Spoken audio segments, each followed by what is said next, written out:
નમસ્કાર, હું તો બોલીશમાં રોનક પટેલ આપનું સ્વાગત કરું છું. હું તો બોલીશનો આજે સતત 1159મો એપિસોડ, 1164મો એપિસોડ અને 1164મા એપિસોડના બે મુદ્દા છે. પહેલો મુદ્દો છે આરોગ્ય મંત્રી શ્રી, આનો તો ઈલાજ કરો, અને ઈલાજ હોસ્પિટલોનો, ઈલાજ પીએચસી સીએચસી સેન્ટરોનો રાજ્ય સરકારના ધ્યાનમાં લાવવું જરૂરી છે.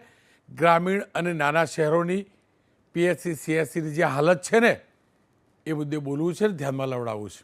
અને બીજો મુદ્દો છે હજુ નહીં સુધરો. જી હા, વગર મંજૂરીએ ગેમ ઝોન બન્યો, ગેમ ઝોન ચાલતો રહ્યો, અગ્નિકાંડ થયો, દુર્ઘટના થઈ, જીવ ગયા. એમાંથી પણ હજુ આપણે શીખ નથી મેળવી. આજે હું કરીશ એક એવો પર્દાફાશ જ્યાં આરોપ લાગ્યા છે કે વગર પરમિશને નદીના પટમાં, હવે માલિક સરકારની નદીની કે સંસ્થાની ખબર નથી, પણ વગર મંજૂરીએ નદીના પટમાં દિવાલ બની ગઈ છે. દિવાલ પ્રશાસન ઊંઘતું રહ્યું અને બીએપીએસે દિવાલ બનાવી, હવે હોબાળો થયો, નોટિસ અપાઈ છે. એ મુદ્દે બોલવું છે, કારણ કે નથી બોલતા, આંખ બંધ કરીએ છીએ ને, એટલે દુર્ઘટના થાય છે. કોઈને પણ નહીં ગમે, હું જાણું છું, કડવું છે, પણ કડવી દવા પીવી તો પડશે જ, પીવડાવવી પણ પડશે, અને એટલે જ બોલીશ. શરૂઆત કરું આરોગ્ય મંત્રી શ્રી, આનો તો ઈલાજ કરવાથી.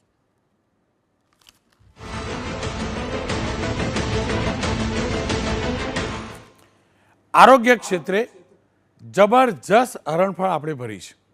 એમ્સ આવી ગઈ, શું આવ્યું ને શું ના આવ્યું આપણે જાણીએ છીએ.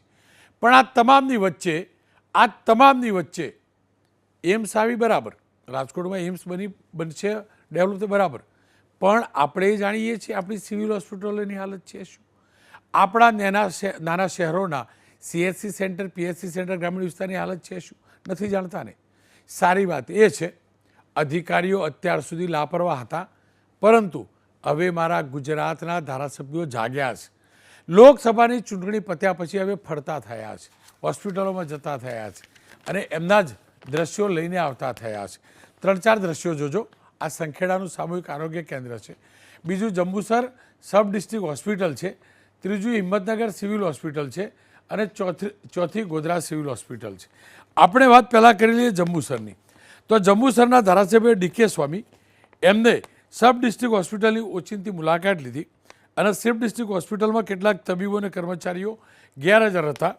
ધારાસભ્યશ્રીએ ચોપડા જોયા, કર્મચારીઓ ગેરહાજર હોવા છતાં પણ હાજરી પત્રકમાં સહી જોવા મળી, જેથી ધારાસભ્યએ ભૂલો બાબતે સૂચના આપી, ભવિષ્યમાં ભૂલો ન થાય એની કાળજી રાખવા પણ કહ્યું. આપ જોઈ શકો છો ધારાસભ્ય જે તે ડૉક્ટર સાથે વાત કરતા હતા. કોઈ એમ કહ્યું કે સહી કરવાની રહી ગઈ હતી, કોઈ એમ કહ્યું કે સીધો આવ્યો ને બહાર ગયો. જે પણ હતું એ ધારાસભ્યએ પછી શરૂઆતમાં ચોક્કસથી કહ્યું, બધું જોયું, ઓડિયોમાં દેખાયું, પણ પછી પાછું વાળી પણ લીધું સરકાર એમની. એટલે આ ડીકે સ્વામીજી પછી બહુ ઝાઝું ના બોલ્યા.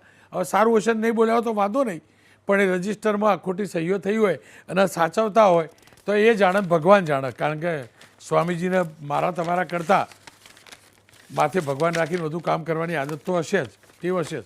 ખેર, સાબરકાંઠાની વાત કરી લઉં તો સાબરકાંઠા જિલ્લાનું મુખ્ય મથક હિંમતનગર, કરોડો રૂપિયાના ખર્ચે સિવિલ હોસ્પિટલનું નિર્માણ કરાયું, કરોડોની મશીનરી વસાવી, પણ દર્દીઓની હેરાનગતિ હજી નથી ઓછી થઈ. 6 જૂનથી આ હોસ્પિટલમાં સીટી સ્કેન મશીન બંધ છે. 6 મહિના પહેલાં પણ આ મશીન બંધ પડ્યું હતું, જેના કારણે ગરીબ અને મધ્યમ વર્ગના દર્દીઓએ ન છૂટકે ખાનગી હોસ્પિટલમાં જવાનું, 5,000 રૂપિયાથી વધુ રકમ ખર્ચી રિપોર્ટ કઢાવવાનો. કેટલીક વાર તો પૈસાના અભાવે દર્દીઓ સીટી સ્કેન કરાવવાનું પણ ટાળે છે. સિવિલ પ્રશાસનનું કહેવું છે સીટી સ્કેન મશીન રિપેર કરવા માટે ઉચ્ચ કક્ષાએ રજૂઆત કરાઈ છે, રિપેરિંગની કામગીરી હાથ ધરવામાં આવી નથી. હવે મને એ જ ખબર નથી કે ઉચ્ચ કક્ષા હોય કઈ. આ ઋષિકેશભાઈવાળી ઉચ્ચ જગ્યા હોય ત્યાં કહેવાતું હોય તો એમની જોડે હું પણ જઉં, કારણ કે આવું તો ના હોય, આવું ના હોય, પણ આ છે હકીકત છે. ખેર, હવે પંચમહાલની વાત કરી લઉં તો પંચમહાલ જિલ્લાની ગોધરા સિવિલ હોસ્પિટલ, આ સિવિલ હોસ્પિટલો છે જિલ્લા મથકની. અહીં પણ દાહોદ, મહીસાગર અને પંચમહાલ, આ 3 જિલ્લાના દર્દીઓ આવે. આ હોસ્પિટલ છેલ્લા 15 વર્ષથી 1,11,00,000ના ખર્ચે ફાળવેલું સીટી સ્કેન મશીન ધૂળ ખાઈ રહ્યું છે. આપ જોઈ શકો છો, 1 કરોડ રૂપિયાનું આ મશીન ધૂળ ખાઈ રહ્યું છે. બીજી તરફ સોનોગ્રાફી મશીન છે, પણ રેડિયોલોજિસ્ટ નથી. એટલે સોનોગ્રાફી મશીન પણ શોભાના ગાંઠિયા સમાન છે. સિવિલ પ્રશાસનનું કહેવું છે કે સીટી સ્કેન મશીન કંડમ હાલતમાં થયું છે, તેના કારણે ઉપયોગમાં લઈ શકાય એમ નથી.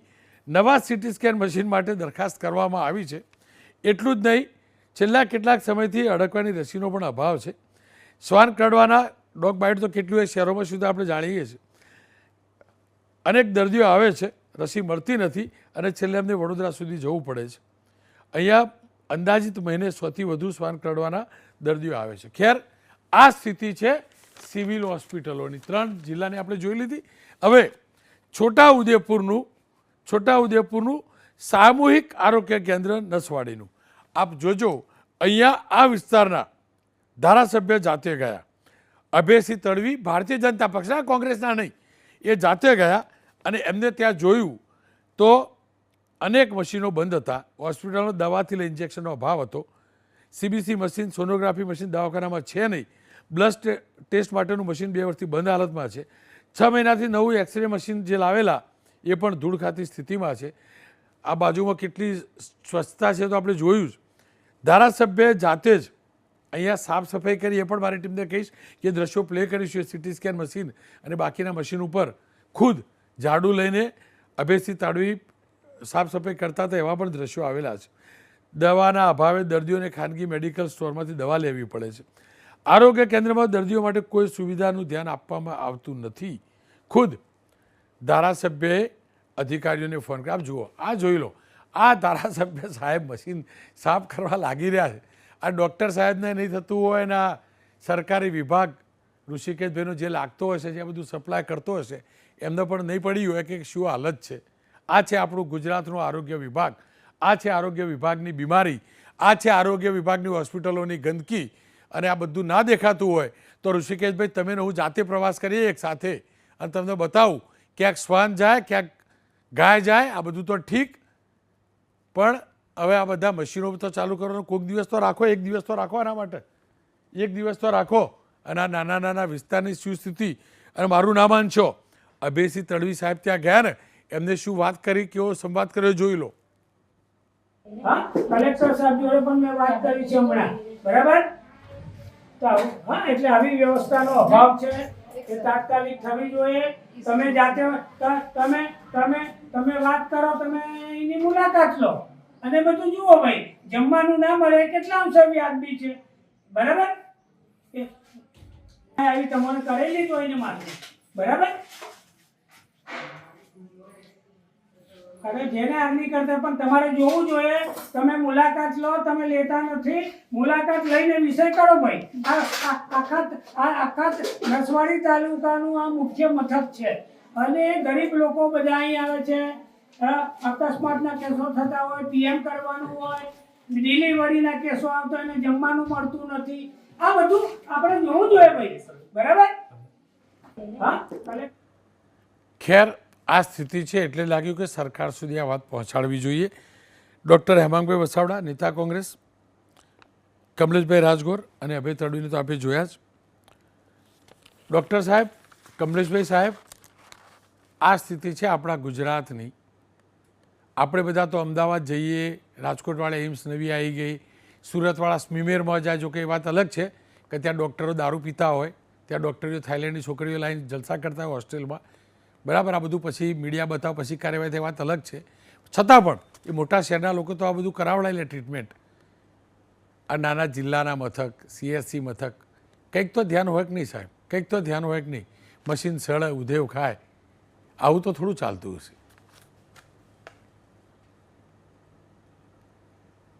ચોક્કસ રોનકભાઈ, આપના હું તો બોલીશના માધ્યમથી જે પણ આરોગ્ય તંત્રની તંદુરસ્તી, જે કહેવાય કે બિલકુલ તંદુરસ્ત નથી, એ બતાવ્યું. હું બિલકુલ આપની વાતના સાથે સંમત થતાં આગળ વધીશ કે જો આરોગ્ય તંત્ર જ પોતાનું આરોગ્ય ન ચાલવતું હોય તો પછી આ લોકોનું શું થશે? મને જણાવતા આનંદ એટલા માટે થાય કે આપણા વિસ્તારના આપણા જ ધારાસભ્ય ધારે તો જાય છે અને ક્યાંક ને ક્યાંક જે સરકારની ખામી છે, આરોગ્ય તંત્રની ખામી છે, એ દર્શાવે છે. પરંતુ મને ચોક્કસ એવું લાગે છે કે આપના માધ્યમથી જે તમે અમને આમ કાન અમોરો છો ને, અમારો ચૂંટીઓ ખણો છો ને, એના કારણે ચોક્કસ જે પણ તંત્ર નિષ્ક્રિય હોય છે એ ક્યાંક ને ક્યાંક ફેર થતો હોય છે. અને આના ઉદ્દેશ્ય સાથે જ આપણે આ કોઈ નેગેટિવ વસ્તુ નથી વિચારતા, પરંતુ આના ઉદ્દેશ્ય સાથે જ જે તમે અમને બતાવી રહ્યા છો એ ચોક્કસ અમે સ્વીકારીએ છીએ. અને સ્વીકારીને તમે ભલે આરોગ્ય મંત્રી શ્રી ઋષિકેશભાઈને કહેતા હોય અને અમે લોકો ડંફાસ પણ મારતા હોઈએ કે અમારી સરકાર, અમારા આરોગ્ય મંત્રી, અમારા વિસ્તારના તંત્રની હોસ્પિટલો, આ સૌનો સાથ, સૌનો વિકાસ, પરંતુ આવો વિકાસ અમને પણ ગમતો નથી અને લોકોને પણ નહીં ગમે. એટલે આ વિકાસના નામે જે પણ ચાલી રહ્યું છે એમાં ચોક્કસ હું એવું માનું છું, જ્યારે આરોગ્યની દ્રષ્ટિનો વિચાર કરું છું ત્યારે, કે અમે લોકો એક સંકલ્પ લઈને ચાલ્યા હતા કે દરેક તાલુકા મથકે, દરેક CHC PHC સેન્ટરમાં CT સ્કેન હોય, એક્સરે હોય અને સોનોગ્રાફી મશીન હોય. અને આ જે તંત્ર જે પણ અત્યારે જે કામ કરી રહ્યું છે, દરેક જિલ્લામાં અમે મેડિકલ કોલેજ તો બનાવવાની વાત કરી, પરંતુ એમાં પણ બહુ મોટો જે તકલીફ પડી રહી છે એ છે ડૉક્ટરોની તકલીફ પડી રહી છે. કોઈ જગ્યાએ એક્સરે મશીન આવી જાય છે, ધારાસભ્ય એની ગ્રાન્ટ પણ આપી દે છે, અરે સોનોગ્રાફી મશીન આવી જાય, અને એથી પણ વિશેષ રોનકભાઈ, ઘણા નવા ધારાસભ્યો પોતાની ગ્રાન્ટમાંથી અથવા તો જિલ્લા પંચાયતના સદસ્યો પોતાની ગ્રાન્ટમાંથી CT સ્કેન અને MRI મશીન સુધીની પણ ગ્રાન્ટ લઈ આવે છે, અને દાતાઓ પણ લઈ આવે છે, અને દાતાઓ પણ આપતા હોય છે પોતાના ગ્રામ્ય વિસ્તારની અંદર. પરંતુ તમે જુઓ કે ધારો કે નાનો એક્સરે મશીન ચલાવવા માટે ટેકનિશિયન મળી જાય છે, પણ રેડિયોલોજિસ્ટ ડૉક્ટર અમને મળતા નથી ચોક્કસ. અને મહેકમ પૂરું થતું નથી. મહેકમ પૂરું કરવાની કોશિશ કરે છતાં પણ જો કોઈ એક્સરે મશીન હોય અને ત્યાં એક્સરે ટેકનિશિયન એક્સરે પાડી દે, પરંતુ એનું રિપોર્ટિંગ કરનાર જો રેડિયોલોજિસ્ટ ના હોય તો એ એક્સરે મશીન એ વિકાસનો કોઈ અર્થ નથી. એ વિકાસનો આત્મા એટલે કે હોસ્પિટલનો આત્મા ડૉક્ટર, જો એ રેડિયોલોજિસ્ટ ના હોય તો એ ફિઝિશિયન, બીજી જે બ્રાન્ચો ચાલતી હોય, ગાયનેક બ્રાન્ચ ચાલતી હોય કે જે પણ ચાલતું હોય એ પણ ઝીરો છે. એ આપણે એને લાભ નથી આપી શકતા. એટલે ક્યાંક ને ક્યાંક બીજા આરોગ્ય તંત્ર સિવાય બીજા તંત્રની અંદર જે પણ ડેવલપિંગ થતું હોય એ ડેવલપિંગ કદાચ કોઈ વસ્તુ થતી હોય તો એનો લાભ લોકો બધા લઈ શકતા હોય, પરંતુ મેડિકલ ક્ષેત્રે જ્યારે પણ સ્પેશિયાલિસ્ટ ડૉક્ટરો અને સુપર સ્પેશિયાલિસ્ટ ડૉક્ટરોનું પૂર્ણ મહેકમ નહીં થાય ત્યાં સુધી અંતરિયાળ ગામડાની, મને તો એવું જાણીને નવાઈ લાગે છે કે આ ચૂંટણી પહેલાંના મંગળવારે અમે જતા હોઈએ છીએ ગાંધીનગર, તો ત્યાં આગળ અમુક એવા તાલુકા કક્ષાના એવા સેન્ટરો છે કે આખા તાલુકાની અંદર કોઈ ક્વોલિફાઈડ MBBS ડૉક્ટર નથી મળતો. એટલે એક જગ્યાએ બે જગ્યાએ એડહોક તરીકે અથવા તો એનો ચાર્જ આપીને આપણે ચલાવીએ છીએ. ચોક્કસ અત્યારે એવો જે પહેલાં કરતાં સુધારો આવ્યો છે કે આપણે બોન્ડ લઈએ છીએ, ગ્રામ્ય વિસ્તારમાં ડૉક્ટરો જવાની સલાહ આપીએ છીએ, એટલે ડૉક્ટરો જાય છે. પરંતુ અત્યારે ડૉક્ટરોના અભાવેથી, અચ્છા એ સિવાય તમે જે ટેકનિકલ કારણ કીધું એ તો ખરેખર ગંભીર કહેવાય કે ભાઈ રિપેર ન થાય, ડૉક્ટર હોય હાજર અને રિપેર ન થાય એવું તો ચાલી જ ના લેવાય. અને આપના માધ્યમથી ચોક્કસ આરોગ્ય મંત્રી અને અમારું તંત્ર આના આ ખાડા કાન નહીં કરે અને આગળ કામ કરશે એવી હું ખાતરી આપું છું. ડૉક્ટર સાહેબ આપ જોડાયેલા રહેજો. મારી સાથે હેમાંગભાઈ જોડાયા છે. હેમાંગભાઈ, કેટલી વાર આ બીમાર હોસ્પિટલો આપણે કરી, હવે એવું લાગે બીમાર હોસ્પિટલો કરતાં મારું મગજ નકારાત્મક ના થાય, મારું મગજ બીમાર ના પડી જાય. કશુંક તો કરો ભેગા મળીને, તમે બંને ડૉક્ટરો ભેગા મળી ઋષિકેશભાઈને કહો, ભૂપેન્દ્રભાઈને કહો, ભાઈ કશુંક તો રિપેર કરાવડાવો. હજી તો આપે ઇન્ફ્રાસ્ટ્રક્ચર ઉપર ધ્યાન દીધું, જે મશીન નથી ચાલતા, સફાઈ નથી, આ ધ્યાન દીધું. મેડિકલ ઓડિટ કરવાની પણ જરૂર છે. સરકારી હોસ્પિટલોમાં શું સારવાર થાય છે, કેવી સારવાર થાય છે, દર્દી આવે પછી કેટલી વારમાં એ તપાસાય છે, કોણ તપાસે છે, આ તમામ બાબતનું ઓડિટિંગ એકદમ જરૂરી છે. તમે આંકડા કાઢો, એક્સિડન્ટ થયો, સિવિલમાં ગયા કલાક પછી પ્રાઇવેટમાં દર્દી ચાલ્યા જાય છે. શું કામ જાય છે? અને અમારી પાસે જ્યારે આવી રીતે દર્દી આવે ને ત્યારે MBBS પાસ થયા પછી ઇન્ટર્નશીપ હજી ચાલતી હોય એવા નવા ડાક્ટરો અથવા ફર્સ્ટ યર જે MS કરતા હોય એ ડાક્ટરો દર્દીને તપાસે. સિનિયર ડાક્ટરો ક્યારેય સાંજે રાત્રે આવતા નથી. અભયસિંહભાઈ આપણી સાથે જોડાયેલા છે. તમે જોવરાવો કે ક્યારે સિનિયર ડાક્ટરે એક દર્દીને જોયો, ટાઈમ અવર્સ જુઓ, પછી શું ટ્રીટમેન્ટ થઈ, માથામાં હેમરેજ થયું છે, દર્દી આવે છે સિવિલમાં, એક બાટલો ચાલુ કરશે, ધનુરનું ઇન્જેક્શન આપશે, દર્દી બેભાન છે તોય દુખાવાનું ઇન્જેક્શન આપશે, એસિડિટીનું ઇન્જેક્શન આપશે, ઓક્સિજન ચાલુ કરી દેશે જરૂર હોય કે ન હોય. સગાને એવી છાપ પડી કે 4-5 ઇન્જેક્શન અપાઈ ગયા, તાત્કાલિક સારવાર થઈ ગઈ. કાંઈ જ રોગને લગતી સારવાર થઈ જ ના હોય એવું બને. શનિવારે બપોરે MD ડાક્ટરો, MS ડાક્ટરો હોસ્પિટલ છોડે, પછી સોમવારે આવે. હજી સર્જનો તો બહુ ઇમરજન્સીમાં બોલાવે તો ઓપરેશન કરવા આવે, પણ હાડકાના ડાક્ટરો અને MD ડાક્ટરો તો બીજે દી ત્રીજે દી સુધી આવતા જ નથી. એટલે આજે આપ ઓડિટ કરી રહ્યા છો, ખૂબ સરસ કર્યું આપે, પણ સાથે સાથે મેડિકલ ઓડિટ કરવું પણ કમ્પલસરી છે. તો જ હોસ્પિટલના જે સારવારનું સ્તર છે એ સુધરશે. મશીનની વાત કરી, સિટી સ્કેન મશીનની વોરંટી પિરિયડમાં છે કે નહીં આ પહેલો પ્રશ્ન છે. કન્ડેમ કેમ થયું? કન્ડેમ શું કામ થયું? 20-20 વર્ષ સિટી સ્કેન મશીન ચાલતા હોય છે, વર્ષ 2 વર્ષમાં આવેલું મશીન કન્ડેમ કેમ થયું? એની પણ ઇન્ક્વાયરી સેટ કરવી પડે અને જે જવાબદાર અધિકારીઓ છે સામે એની સામે એક્શન લેવા પડે. એટલે આખું જે સિવિલનું તંત્ર છે, મને બહુ આનંદ થયો. આજ કમલેશભાઈને હું અભિનંદન આપીશ, મારા મિત્ર છે, પણ જે એણે ખુલીને વાત સ્વીકારી, ખરેખર મને એમ છે કે આપના કાર્યક્રમને ઘણો સફળ મારે ગણવો પડશે. તડવી સાહેબને અભિનંદન આપું છું કે રૂબરૂ ગયા, બધું જોયું, પણ એક જ વસ્તુ છે કે બેરા કાને આ અથડાય છે. 1064 એપિસોડમાંથી કમસે કમ 20 એપિસોડ ઉપર આપણે હોસ્પિટલ ઉપર કર્યા. પરિણામ શું? આરોગ્ય મંત્રીશ્રીના પેટનું પાણી નથી હેલ્યું.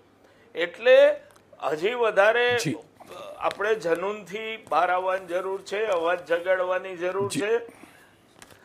અને જેટલા કાળા કાગડાઓ છે સિસ્ટમમાં એને કાઢવાની જરૂર છે. એ સિવાય આ પ્રશ્ન પતવાનો નથી. ઇન્ફ્રાસ્ટ્રક્ચરના ઓડિટિંગ સાથે મેડિકલ ઓડિટ થાય એ પણ જરૂરી છે. રોનકભાઈ, ક્યારેક તપાસ કરજો, 2 કેસ પેપર કાઢજો અને જોજો કે શું સારવાર કરી છે, દર્દી ક્યારે દાખલ છે, પછી MD MS ડાક્ટરે કેટલા દિવસો પછી તપાસ્યો. આ તમામ વસ્તુ જોવી જરૂરી છે. ડૉક્ટર, બંને આપ ડૉક્ટર છો અને દર્દ જોજો ડૉક્ટર સાહેબ. આપણા ગ્રામીણ વિસ્તારના દીકરા દીકરીઓ સરકારી મેડિકલ કોલેજમાં ભણવા જાય છે, ઓછી ફી એમને એડમિશન મળે છે કારણ કે મેરિટમાં આવેલા હોય છે, મેરિટમાં. પણ MBBS થયા પછી એમને ગામડામાં જવું નથી. સરકારી હોસ્પિટલમાં ભણ્યા, સરકારના ખર્ચે ભણ્યા, છતાં ગામડામાં જવું એટલે એમ કે અમે ઇન્ટર્નશીપ અહીંયા કરી PHC CHCમાં જવું નથી. અને આ બંને ડૉક્ટરને દુઃખ થશે જાણીને. આપણી કોર્પોરેશનની હોસ્પિટલ સ્મીમેર હોસ્પિટલ સુરતની, એના દ્રશ્યો જોજો. ધનરાજ બાગલે 3 દિવસ પહેલાં સાહેબ ગયા ને, ત્યાં એ હોસ્ટેલના નીચે આ ડૉક્ટરોની આ દ્રશ્યો તો છે જ, પાર્ટી કરતા હતા. આવું દ્રશ્યો જો TV જોઈ શકતા હોય તો આ હોસ્ટેલમાં ડૉક્ટરો પાર્ટી કરતા હતા. મા બાપ મજૂરી કરી મોટા કર્યા છે. મારા તમારા ખર્ચે બનેલી સરકારી કે કોર્પોરેશનની હોસ્પિટલમાં ઓછા ખર્ચે એમને એડમિશન મળે, ત્યાં દારૂની પાર્ટીઓ કરવાની. થાઈલેન્ડની છોકરી લઈ આવેલો એક ડૉક્ટર તો ઓર્થોપેડિક હતો, હવે સસ્પેન્ડ કર્યો મીડિયામાં આવ્યા પછી, બબાલ થયા પછી. અને આ દારૂના ટીન જોવા સાહેબ. કમલેશભાઈ, આ સ્થિતિ છે આપણી. આ સ્થિતિ શેના માટે ભણાવવાના અમને? મારા તમારા કરના ખર્ચેથી શેના માટે મેડિકલ કોલેજો શરૂ કરવાની? બડા 1.5 કરોડ રૂપિયા ખર્ચી તો ખબર પડે એમને.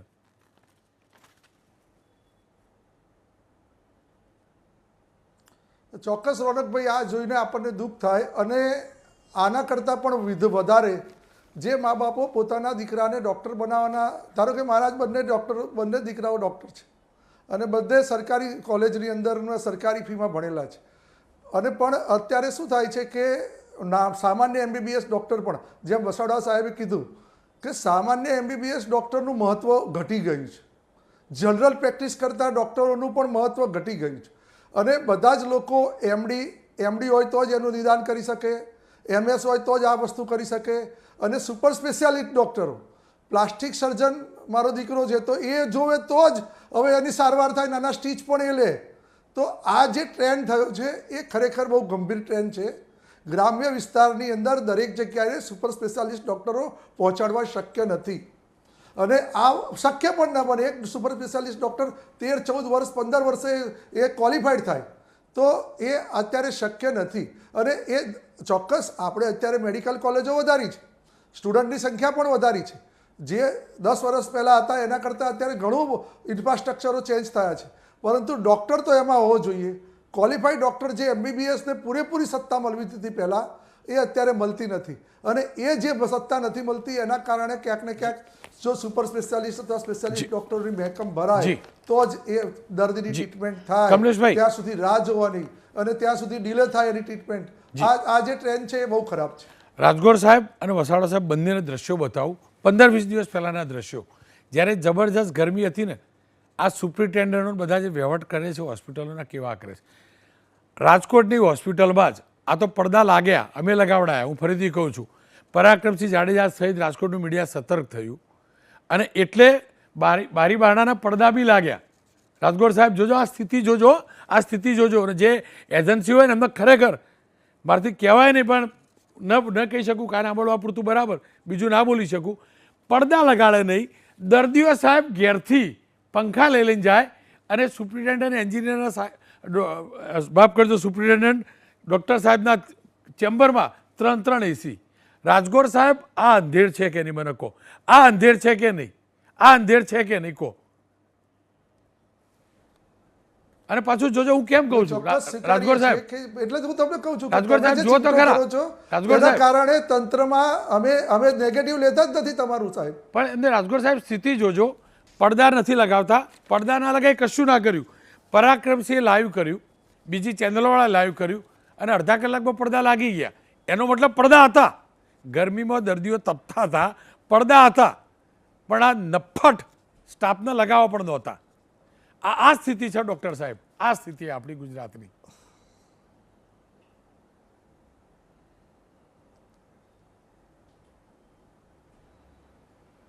રાજગોર સાહેબ, હવે આને કેવી રીતે સુધારીશું? હાજી, નહીં ચોક્કસ. જો એક વસ્તુ છે કે જે પણ વ્યક્તિની જવાબદારી હોય એણે પોતાને જ આ કરવું પડશે. અમે લોકો સૌનો સાથ અને સૌનો વિકાસ કરીએ ત્યારે જે સૂત્ર લઈને ચાલીએ ત્યારે એવું તો નથી જ કે સ્લીપરથી માંડીને સુપ્રિન્ટેન્ડન્ટ સુધીના દરેક વ્યક્તિએ પોતાની જવાબદારી સ્વીકારીને કામ કરવું પડે. હા, પૂરેપૂરો પગાર તો મળે છે એમને, અને સરકારી નોકરી મળી જાય અથવા તો સરકારમાંથી જે પગાર પૂરેપૂરો મળી જાય એટલે એ કામ ન કરે તો આખરે તો સરકારે જ એનું જે નાબોસી ભરી વાત થવાની છે તે સરકારની થવાની છે, નીચું જોવાનું પણ સરકારે થવાનું છે. તો ચોક્કસ ધારાસભ્યશ્રીઓ અને સ્વીપરથી શરૂને સુપ્રિન્ટેન્ડન્ટ સુધીના લોકો કામ કરે છે, એના જે સાધનો આવ્યા છે બરાબર કામ ચાલી રહ્યા છે. અને વસાવડા સાહેબે જેમ કીધું એ રીતે યોગ્ય ટ્રીટમેન્ટ થઈ રહી છે, એનું વોચ કરવું જ પડે. જો ઓડિટ નહીં થાય તો ચોક્કસ ઓડિટ કર્યા વગરનો કોઈ પણ વસ્તુ અત્યારે આપણો માણસ એટલો કામચોર બની ગયો છે કે કામ કરશે જ નહીં. જી જી, વસાવડા સાહેબ તમારી કોમેન્ટ લઈ લઉં, કારણ કે રાજકોટની જ વાત કરું. તમારું તો નસીબ, અમે સુરતવાળા રાહ જોતા રહ્યા, તમે એમ્સ લઈ ગયા. તમે એમ્સ લઈ જાઓ એનો વાંધો નહીં સાહેબ, કરો સારું, સૌરાષ્ટ્ર મોટો વિસ્તાર છે. પણ જે સાહેબ સરકારે આપ્યું છે સિવિલ હોસ્પિટલ, તમારા જમાનાની સરકારે બનાવીએ છે, કમસે કમ એનો નિભાવ સાહેબ સારો થાય. કોઈક વાર તો સાહેબ ચક્કર મારો, તમારું તો સાંભળશે આ બધા ડૉક્ટરનું સાંભળે. રોનકભાઈ, એક બહુ મજાની વાત કરું. રાજકોટ સિવિલ હોસ્પિટલમાં પાણી પણ પ્રાઇવેટ પાર્ટી પાસેથી ખરીદવામાં આવે છે, પ્રાઇવેટ પાર્ટી પાસેથી. Rajkot municipal corporation Rajkot civil હોસ્પિટલને પાણી આપતું નથી. સરકારે કોઈ વધારાનું પાણી આપ્યું નથી, એટલે ટેન્કરો છે પ્રાઇવેટ પાર્ટી પાણી નાખે છે. આપનો એ ટિપ્પણી સર માથા ઉપર ચોક્કસ અમે લોકો જઈએ જ છીએ, વારંવાર આપના પ્રતિનિધિઓને પણ માહિતી મળતી રહે છે. અને સિવિલ હોસ્પિટલની દરેક બાબતમાં કોંગ્રેસ પક્ષ, મારા અને મારા મિત્રો એમાં રસ લઈ રહ્યા છે. વધુ રસ લેશું, પણ આશા રાખીએ કે અમે જે વાત કરી બેરા કાને ના અથડાય, એની ઉપર પગલાં લેવાય તો ઘણા સુધારા થઈ શકે છે. સાહેબ, આપણે કાનના ડૉક્ટર તો નથી, બહુ ભણેલા તો નથી, પણ એ કાનમાં કેવી રીતે નખવું જાણીએ છીએ ડૉક્ટર સાહેબ. અને તમે આજે પાણીવાળી વાત કરી, આપણી મેહોણાની કહેવત છે, પાણી મપાઈ ગયું તમારા પક્ષ, માફ કરજો, તમારા શહેર અને સૌરાષ્ટ્રના એ બધા નેતાઓ જે મોટી મોટી અહીંયા સ્વર્ણિમ સંકુલમાં વાતો કરે, જો પાણી આવી રીતે બહારથી ખરીદવું પડતું હોય તો. ખેર, કાનમાં લાવવા માટે જ મારા શબ્દો, આપણી જોડે દવા નથી ડૉક્ટર સાહેબ, તમે બંને ડૉક્ટર છો, દવા લખી આપો. આપણે તો ભાજપના જ ધારાસભ્ય, એમને પૂછીએ ને એટલે મારી ભાષા મેહોણી, પણ ઋષિકેશબેન કદાચ ના સમજાય, ગાંધીનગર આ પછી બદલાઈ ગયું હોય તો રાજકીય ભાષા. એટલે મને લાગ્યું કે રાજનેતા જે એમના જ પક્ષના નેતા, એમનું દર્દ સંભળાઈ દઉં જતાં જતાં, કદાચ ઋષિકેશભાઈ સાંભળે તો આ ડૉક્ટરો ઉપર કંટ્રોલ કરનારા જે IAS અધિકારીઓ છે આ વિભાગના, એમના સુધી પણ વાત પહોંચે. આવો સાંભળીએ શું કહ્યું ભારતીય જનતા પક્ષના ધારાસભ્યશ્રીએ. મેં પૂછ્યું ત્યારે. ધારાસભ્યશ્રી નમસ્કાર, આપનું સ્વાગત છે. સૌપ્રથમ તો તમે પ્રયાસ કર્યો, જાતે ગયા હોસ્પિટલમાં, બદલ ખૂબ ખૂબ અભિનંદન. મારે સર એ જ જાણવું છે, આપ જાતે આ સેન્ટર ઉપર ગયા, સરકારની આ હોસ્પિટલ ઉપર, PSC CSC સેન્ટર જે હતું ત્યાં, તમે શું જોયું, કેવી વ્યવસ્થા છે, કેવી વ્યવસ્થાઓની કમી તમે જોઈ જે સત્વરે સુધારવી જરૂરી છે? રોનકભાઈ સાહેબ, આપણો આભાર. આજે જે મારા ધ્યાન પર આવ્યું છે એમાં દર્દીઓને કંઈ જમવાનું મળતું નથી, કોન્ટેક્ટ રિન્યૂ કર્યો નથી, અને સોનોગ્રાફી મશીન નથી, CBC મશીન પણ નથી, અને એક્સરેની ટ્યુબ પણ ઉડી ગયેલ છે. નવું એક્સરે મશીન જે આવ્યું છે એ એમને ચાલુ કર્યું નથી. 6 મહિનાથી આવેલ છે, પણ ટેકનિશિયનને અભાવે આ ચાલુ કરેલ નથી. દવાઓ પણ પૂરતી નથી. સુવાવડને લગતી બધી જ દવાઓ બહારથી મંગાવવામાં આવે છે. આ લોકોને ઓળેલી જવું પડે છે, બહેનોને લઈને, એને તકલીફ હોય છે, પ્રેગ્નન્ટ બહેનોને. તો આ અંગે પણ મેં રજૂઆત કલેક્ટર સાહેબને કરી છે, અને આગામી 15 તારીખના રોજ જે છે અમારી સંકલન સમિતિ છે એમાં પણ આ રજૂઆત હું કરવાનો છું. અને અહીંયા જે તકલીફ પડી છે તાત્કાલિક 2 દિવસની અંદર હલ કરવાની મને કલેક્ટર સાહેબે બાંહેધરી આપી છે. એટલે આ બાબતે મારે જે કંઈ થોડી મુશ્કેલી હતી એ થોડે ધ્યાન પર લાવ્યો છું, અને કલેક્ટરશ્રી અને આપણા ઋષિકેશ પટેલને પણ આ અંગે હું થોડી રજૂઆત છે. દવાખાનું નવું બનાવવું છે, થોડું રિનોવેશન કરવું છે, એવી રજૂઆત મારી જોડે આવી છે. એ બાબતે પણ આ અંગે આગળ મંત્રીશ્રીને હું રજૂઆત કરવાનો છું. આ છે મારા ગુજરાતના એક ધારાસભ્યનું દર્દ. મારી ફરજ છે સરકાર સુધી આ વાત પહોંચાડવાની. બની શકે કે સરકાર આનો રિપોર્ટ માગશે, અધિકારીઓ રિપોર્ટ પણ બનાવશે કે જમવાનું કેમ નહોતું, કેમ દવા કેટલી નહોતી, શું હતું. ઋષિકેશભાઈ, અધિકારીઓની વાત માનજો, પણ એકવાર તમારા પક્ષના ધારાસભ્ય પૂછજો તો ખરા ખરેખર સ્થિતિ છે શું. બસ આટલું પૂછશો ને સાહેબ, તો વારંવાર બોલ નહીં કરવું પડે. અને પેલા ડૉક્ટર સાહેબ કહેતા હતા બેરા કાન, એમના કાનમાં ફૂંક નહીં મારવી પડે.